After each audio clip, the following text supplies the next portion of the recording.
नमस्कार, आप देख रहे हैं की दहाड़। मैं हूं आपके साथ ओम पांडे और इस वक्त की बहुत बड़ी खबर आपको बता रहे हैं। बहुत बड़ी जानकारी हम आपको दे रहे हैं, जहां सुबह सुबह मशहूर जो है एक यूट्यूबर एल्विश यादव, उनके घर पर फायरिंग हुई है। बड़ी जानकारी आपको इंडिया की दहाड़ पर हम जो है दे रहे हैं, जहां आज सुबह 6 बजे रविवार को मशहूर यूट्यूबर और बिग बॉस ओटीटी सीजन 1 के विनर एल्विश यादव के घर पर फायरिंग हुई है। जानकारी के मुताबिक 24 राउंड फायरिंग की गई है उनके सेक्टर 56 स्थित घर में। और जानकारी यह है कि इस दौरान जब यह फायरिंग हुई तो एल्विश बार बार बच गए, क्योंकि वो तो घर पर थे ही नहीं। हालांकि उनके परिवारजन इस दौरान घर पर मौजूद थे। जानकारी के मुताबिक जब ये फायरिंग हुई तो 3 जो हैं आरोपी, 3 ये बदमाश बाइक पर बैठकर आए थे, तभी इन्होंने ताबड़तोड़ फायरिंग शुरू कर दी। और जानकारी ये है कि जब ये फायरिंग हुई तो घर पर एल्विश की मां सुषमा यादव और एक केयरटेकर मौजूद थी। वहीं आपकी जानकारी के लिए बता दें कि फायरिंग के दौरान इन आरोपियों ने, इन बदमाशों ने घर के ग्राउंड फ्लोर और फर्स्ट फ्लोर को जो है निशाना बनाया। 24 से 25 राउंड फायर किए, ऐसा एल्विश यादव के पिता ने जानकारी दी है। और जो है बाल बाल बच गई एल्विश यादव की मां और उनकी केयरटेकर, क्योंकि वो घर के अंदर मौजूद थी। हालांकि घर को बहुत ज्यादा नुकसान पहुंचा है, जैसा कि हमें जानकारी मिली है। खबर यह है कि जब ये आरोपी जो हैं पहुंचे बाइक पर तो इन्होंने फायरिंग शुरू कर दी और तभी सारे घर के लोग दहल उठे और इन्होंने इस दौरान कई राउंड फायरिंग की, 24 से 25 राउंड फायरिंग की है। हालांकि पुलिस को 12 खोल मिले हैं पिस्टल्स के, इन बंदूकों की गोलियों के। वहीं इस दौरान गेट पर जो है काफी ज्यादा निशान हो गए, गोलियों के गेट को नुकसान पहुंचा है, शीशे टूट गए हैं, खिड़कियां टूट गई हैं, सीलिंग पर भी गोलियां मारी गई हैं। मतलब एक तरीके से घर को कई तरीके से नुकसान पहुंचाने की कोशिश इन आरोपियों ने की है। लेकिन एल्विश यादव को इस दौरान कुछ भी खतरा इसलिए नहीं था क्योंकि एल्विश यादव इस दौरान किसी काम से बाहर थे और इसी वजह से उनकी जान बच पाई है।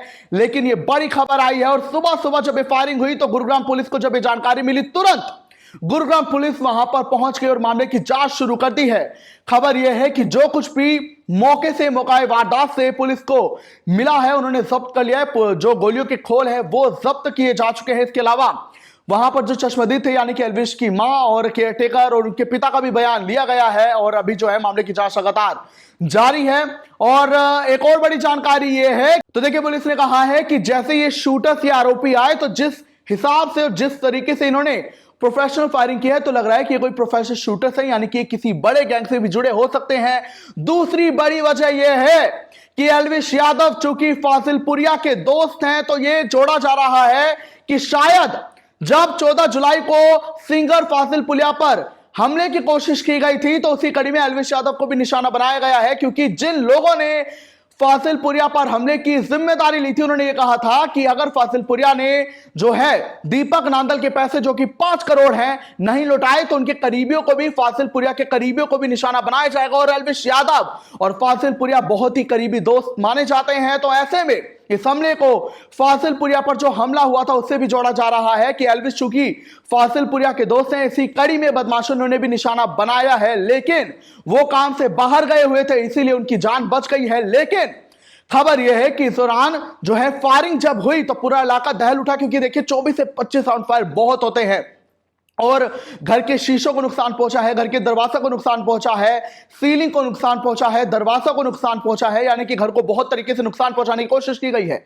वहीं गुरुग्राम पुलिस ने जानकारी दी है कि एल्विश घर के 2nd फ्लोर पर रहते हैं, लेकिन बदमाशों ने ग्राउंड फ्लोर और फर्स्ट फ्लोर को निशाना बनाया, जहां पर उनकी मां और केयरटेकर मौजूद थी। और अभी और पुलिस ने जो है सुरक्षा बढ़ा दी है और अब ये देखा जाएगा कि एल्विश यादव का अब इस पर जो है रुक के आने वाला है। वहीं आपकी जानकारी के लिए बता दें कि अब इस पर जो है उनके फैंस अपनी प्रतिक्रिया दे रहे हैं। हर कोई इस हमले के बाद से बहुत ज्यादा परेशान है, हताश है और हर कोई एल्विश की जो है सुरक्षा कामना ही कर रहे हैं कि आगे उन पर कोई ऐसा हमला ना हो। और अब ये देखना होगा जांच में क्या कुछ सामने आता है, क्या वाकई में किसी बड़े गैंग का काम है, और अगर है तो क्या ये हमला फासिलपुरिया पर हुए हमले से जुड़ा हुआ है। क्या कुछ आप इस पर कहेंगे, मैं जरूर बताएं।